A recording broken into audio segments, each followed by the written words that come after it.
हर हर महादेव मित्रों, मैं कुछ दिनों से मोदी विरोधी हुआ पड़ा हुआ हूँ। हिंदुत्व का दामन मैंने नहीं छोड़ा है और न हिंदुत्व का दामन इस जन्म में मुझसे कोई छुड़ा पाएगा। लेकिन इस वक्त मैं मोदी विरोधी हुआ पड़ा हूँ। इस मोदी विरोध के कारण बहुत सारे आक्षेप लग गए, बहुत सारी धमकियाँ लग गई मेरे ऊपर। कांग्रेसी, कम्युनिस्ट, अहिंदू सबका आरोप लग गया। मेरी दाढ़ी को लेकर के भी मेरे ऊपर लग गया कि हिंदू नहीं हूँ, ज़बरदस्ती नाम लगा करके चल रहा हूँ। सब कुछ हो गया, यहाँ तक कि मेरे घर वालों के बलात्कार की धमकी भी मुझे दे दी गई। सुन रहा हूँ, देख रहा हूँ, मालूम है किसी की औकात कुछ है नहीं करने की, और न मैं कुछ करने दूंगा। और हिंदुत्व का विरोधी तो मैं इस जन्म में बन नहीं सकता, ये भी मुझे पता है, और प्रूफ करने की मुझे किसी को ज़रूरत नहीं है। लेकिन किसी ने ये नहीं पूछा कि मैं भाजपा और मोदी विरोधी क्यों हुआ हूँ इस वक्त। कोई कारण मुझसे पूछा नहीं गया, कोई तर्क मुझसे मांगा नहीं गया, और ये मुझे बड़ा अजीब लगा। आज मैं उन कारणों को लेकर के आया हूँ, कोई मांगे चाहे न मांगे, कि मैं क्यों हिंदू विरोधी मोदी विरोधी हुआ पड़ा हूँ। पसीना ज़्यादा आ रहा है, मेरे घर में एसी नहीं लगा है, गरीब आदमी। आता हूँ मोदी पे उस पर, और मोदी पर आने से पहले मैं इतिहास के एक और बहुत बड़े चरित्र का बारे में कुछ कहना चाहूँगा। इतिहास में एक बहुत बड़ा चरित्र है महात्मा गांधी। महात्मा गांधी एक ऐसा चरित्र है जिससे हम प्यार करें या गाली दें, लेकिन हम उनको कभी अवॉइड नहीं कर सकते। हम उनका कभी मना नहीं कर सकते हैं कि नहीं, वो भारत के इतिहास के उपचरित्र नहीं थे, बहुत बड़े चरित्र थे। महात्मा गांधी के चरित्र में एक बहुत बड़ी कमी थी। वो ये थी, उनको जुनून आ गया था भारत में आने के बाद ही कि वो संकट, भारत के लोगों को ये समझ में आ गया था कि वो संकट मोचक हैं, वो जो भी करेंगे सही करेंगे, और उनको लगा था कि वो जो भी करें भारत का फ़र्ज है उनकी हर बात को मानना। असहयोग आंदोलन किए, पूरे भारत ने उनका साथ दिया। एक चौरी चौरा कांड हुआ, उन्होंने पूरे असहयोग आंदोलन को वापस ले लिया। पूरा भारत रोता चीखता चिल्लाता रह गया। उसके बाद की घटनाएं हैं। बोस साहब कांग्रेस के अध्यक्ष चुने गए, लेकिन महात्मा गांधी उसे दिल पे ले लिए। बोस साहब को कांग्रेस छोड़ना पड़ा। पूरा भारत बोल रहा था भगत सिंह को फांसी नहीं होनी चाहिए, लेकिन महात्मा गांधी उनको फांसी का विरोध नहीं किया। उसके बाद द्वितीय विश्व युद्ध में भारतीयों को आह्वान करना कि जाइए, रानी की तरफ से शहीद होइए। अच्छे खासे लोग बलिदान दिए हैं। उसके बाद भारत का बंटवारा, भारत पाक युद्ध में 47-48 में पाक को मदद करने के लिए जिद पर अड़ जाना। ये कुछ उदाहरण हैं, ये सारे उदाहरण नहीं है, कुछ उदाहरण है जिसमें उन्होंने जिद ठान ली कि नहीं, हम जो कहेंगे पूरा भारत उसके साथ चले। और उनका विरोध करने का जो भी हिम्मत किया उसको भारत विरोधी ठहरा दिया गया। कभी भारत विरोधी, कभी इंसानियत विरोधी, कभी धर्म विरोधी, कभी किसी चीज़ का विरोधी, लेकिन उसको नकार दिया गया। चाहे वो नाथूराम गोडसे हों, विनायक दामोदर सावरकर हों, या सुभाष चंद्र बोस हों, या भगत सिंह चंद्रशेखर आज़ाद हों, सबको भारत विरोधी, इंसानियत विरोधी ठहरा दिया गया। क्यों? क्योंकि वो गांधी के पदचिन्हों पर नहीं चल रहे थे। असर क्या हुआ? असर ये हुआ कि उन गलतियों का परिणाम हम आज तक भुगत रहे हैं। उसमें केवल महात्मा गांधी की गलती थी? नहीं, पूरे भारत की गलती थी। पूरे भारत ने गलत के विरोध करने का साहस नहीं दिखाया।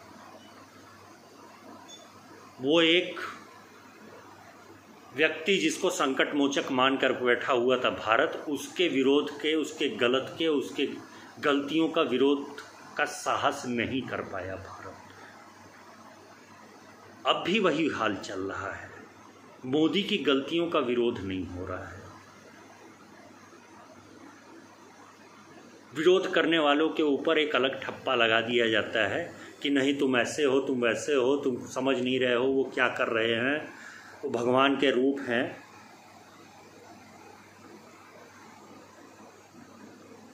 उदाहरण लेकर के आता हूँ मोदी विरोध का। मेरे मोदी विरोध के जो कारण हैं और मोदी की जो गलतियां हैं उसके उदाहरण लेकर के आता हूँ। नोटबंदी, किसको क्या फ़ायदा हुआ, किसको क्या नुकसान हुआ। साहब ने बोला नोटबंदी करनी है, करो। हम मजाक में लिए, सब कुछ लिए, लेकिन वो क्यों हुआ, उसके पीछे क्या कारण था, आज तक स्पष्ट नहीं हुआ। भारत की व्यवस्था, अर्थव्यवस्था, सुरक्षा, किसको फ़ायदा हुआ नहीं पता। साहब ने किया था इसलिए किया था।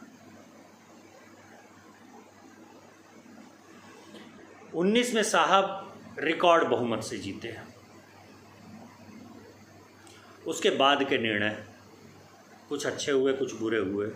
धारा 370, 3 तलाक, राम मंदिर, सब अच्छे निर्णय थे। बुरे पे आता हूँ।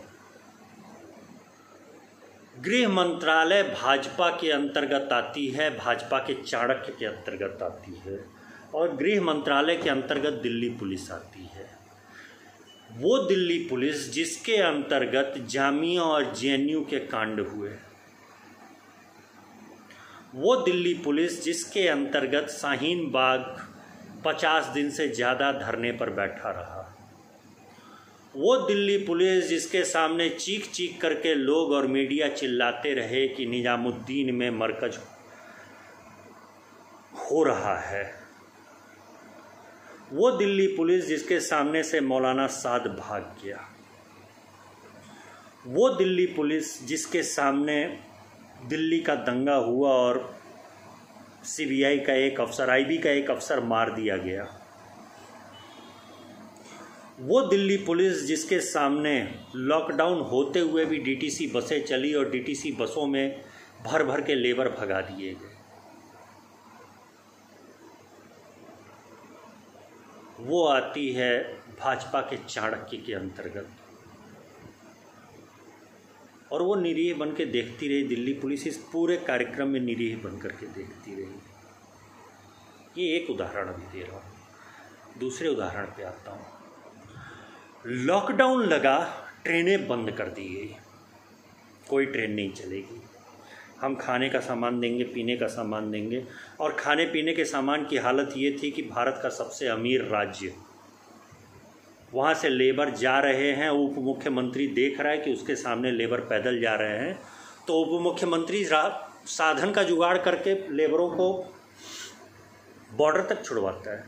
उप मुख्यमंत्री उनको रोकने की अपील नहीं करता है। भाई तुमको खाना देना है, पानी देना है तो उनको रोको ना, उनको बॉर्डर तक क्यों छोड़ रहे हो। वो लेबर जिनके लिए ट्रेनें बंद कर दी गई, वो पैदल जा रहे हैं तो मुख्यमंत्री उनको बॉर्डर तक छुड़वा रहा है, वो भी तब जब केंद्र सरकार उनके लिए पैसा देने को राजी है, या जैसा ढिंढोरा पीटा जा रहा है। राजी है नहीं राजी है मुझे नहीं पता। वो जब ज़्यादा हो गया तो ट्रेनें चालू करवा दी गई, लेबरों को उनके घर तक छुड़वा दिया गया, और उसके पहले सारी फैक्ट्रियां बंद रखी गई थी। और जैसे ही लेबर घर तक आ गए, अर्थव्यवस्था का हील हवाला दे करके फैक्ट्रियों को खोल दिया गया। अब आज की तारीख में पता है कि फैक्ट्रियां चल रही हैं नहीं चल रही हैं नहीं पता, लेकिन लेबर बेरोजगार बैठे हुए हैं। उन फैक्ट्रियों को मालिक बहुत ज़्यादा आर्थिक संकट में आ गए थे, इसलिए 20 लाख करोड़ का पैकेज दे दिया गया। 20 लाख या 20,000 करोड़ का मुझे नहीं पता, लेकिन बोला गया कि पैकेज दिया गया, उनको राहत सामग्री दी गई। और लेबरों को क्या मिला, महीने का 5 किलो गेहूं और 1 किलो चना, और बोला गया शांत रहो। वो लेबर जो बेरोजगार हो गया, पिछले 10 साल 15 साल 5 साल कितने साल से वो रोजगार में था, वहाँ सेवा कर रहा था नहीं पता, लेकिन वो बेरोजगार होकर के घर आ गया। जब वो घर आ गया तो देश को अर्थव्यवस्था की चिंता हो गई और लॉकडाउन खोल दिया गया।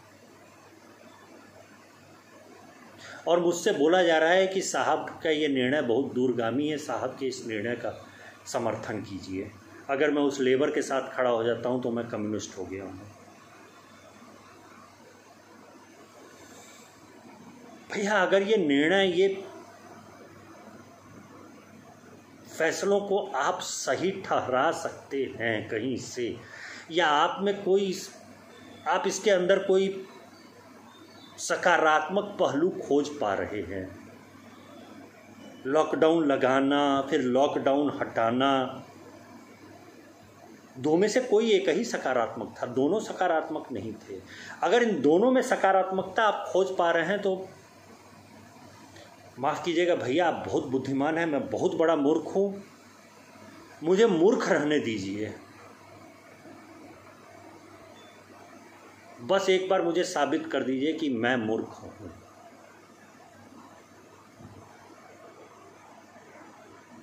मैं हिंदुत्व विरोधी नहीं हो पाऊंगा, मैं कांग्रेसी और कम्युनिस्ट इस जन्म के अगले 7 जन्म तक नहीं बन पाऊंगा, लेकिन मैं इन बातों का भी समर्थक नहीं बन पाऊंगा।